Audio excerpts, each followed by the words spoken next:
That having been the last game of the year for the Springboks, looking back on 2024 for the Springboks, how do you remember it? What stood out for you this year?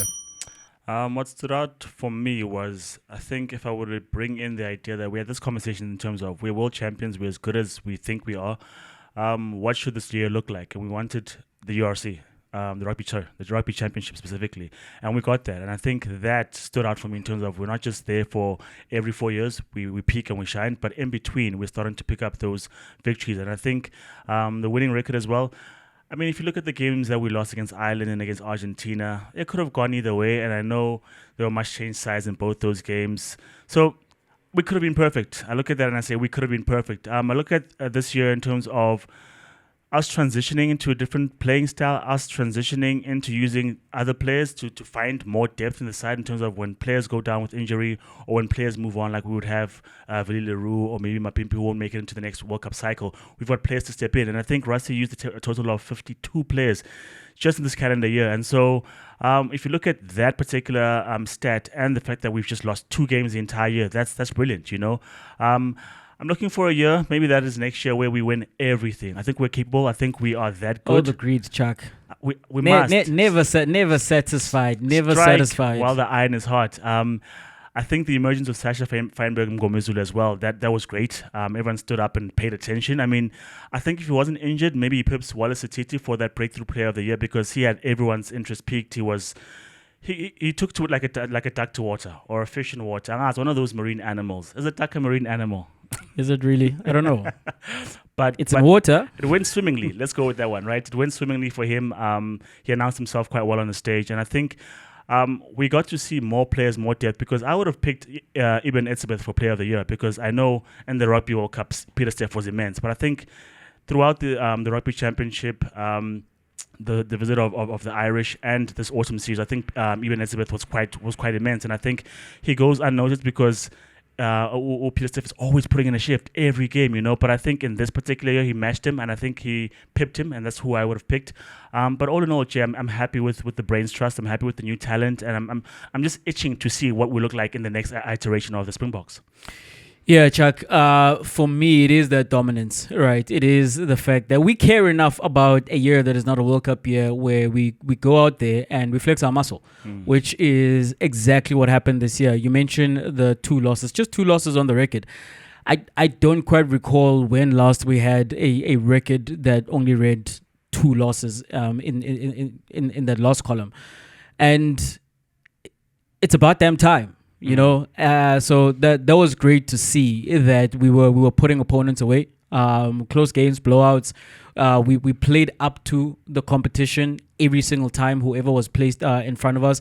And those two matches that we did lose, there were maybe like head scratching moments against Argentina, particularly the Mani Libok questions reared their heads again because there was an opportunity to win that late, but then having taken the lead in that one, a comfortable lead, I believe it was 17-0 up before losing that one in Argentina though. And the other loss was a last minute drop goal against Ireland, you know, and Ireland coming into this year touted as one of the best 2 teams, and that series was marketed as the one that's going to decide who's the best team in the world.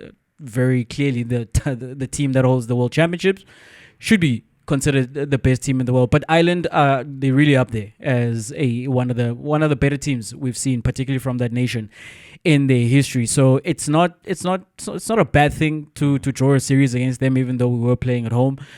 And of course, the biggest rivals, the All Blacks, not losing against the All Blacks is a big deal for me. Because you'd have years where we do win a game against the All Blacks, but then you know we're going to drop another one. Whether in that particular year we're considered a better team than them, which has not happened very often, but where they are in a rebuild, we were able to, as you say, make hay, you know. Similarly, in games against Australia have had a difficult year, and we gave them the kind of slap arounds that they deserved for the level that they find themselves. The same thing as you see in the game against Wales. And it's the variety then of our rugby. We know we brought Brown into the Springboks so that he can expand our game and you can open up the playbook. We saw the loose trio, particularly the flankers, Usia and Peter Steff, who played in the majority of the games. They're finding themselves in wide positions and they are right there with the wingers and using the size and the athleticism of these players in other areas other than the set piece. And also speaking about the set piece, it's the maybe not the maturation, but it's Oxen Chair rubber stamping himself as absolutely a menace in the scrum. He is undoubtedly, without question, the best scrummager in the world. And him then slotting into the starting lineup, and where there was conversation when the nominees of the World Rugby Player of the Year were announced, where is Ox? And you don't tend to get those shouts for a prop. So what he's been able to do alongside the rest of that pack in how we've just continued to destroy scrums, because while we have been developing a new game, if you want to say that, or an expanded game, as I mentioned, the tried and trusted, the bread and butter, that is something that is still working, And in a year where we did blood in so many players, use as many players as we have, give the experience to what maybe would have been considered fringe players, and build up that depth, because we do still have an eye towards that World Cup in 2027 and trying to three-peat. To be able to do that and have success at the same time, that is elite in team sport. When a team is quote-unquote rebuilding or they are trying to expand their depth, what you expect is that there are going to be losses, and you can chalk them off as necessary losses because you are trying to have these players go through the fire while there is still the opportunity, so that when the World Cup does come around, they've got games under their belts, they've got experiences that they can call back to in terms of what happened over there. But we used that large pool of players, but we weren't losing games. Every time I saw, and maybe this is pushing it, that we won a quintuple, so to speak, right? But when there was a trophy up for grabs, whether it is a 2-game series or the entirety of the Rugby Championship, we won everything on offer. So it's been a brilliant year. Our stalwarts, they still played up to their great levels. You weren't really looking at the guys who've been in the fold for a long time and thinking to yourself, man, it's time for this player to move on.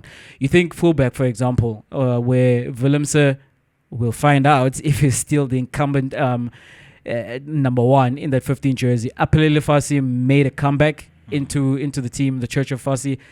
I'm very happy. But then you think, oh man, does this mean Villaroo is absolutely forgotten? No, he is clearly third in that lineup. But whenever he played, he was still brilliant. He gave us what he was asked to give us in the limited action that he was given. And all around, Chuck, when guys did get opportunities, they did put up their hands. So a brilliant year to be a Springboks fan.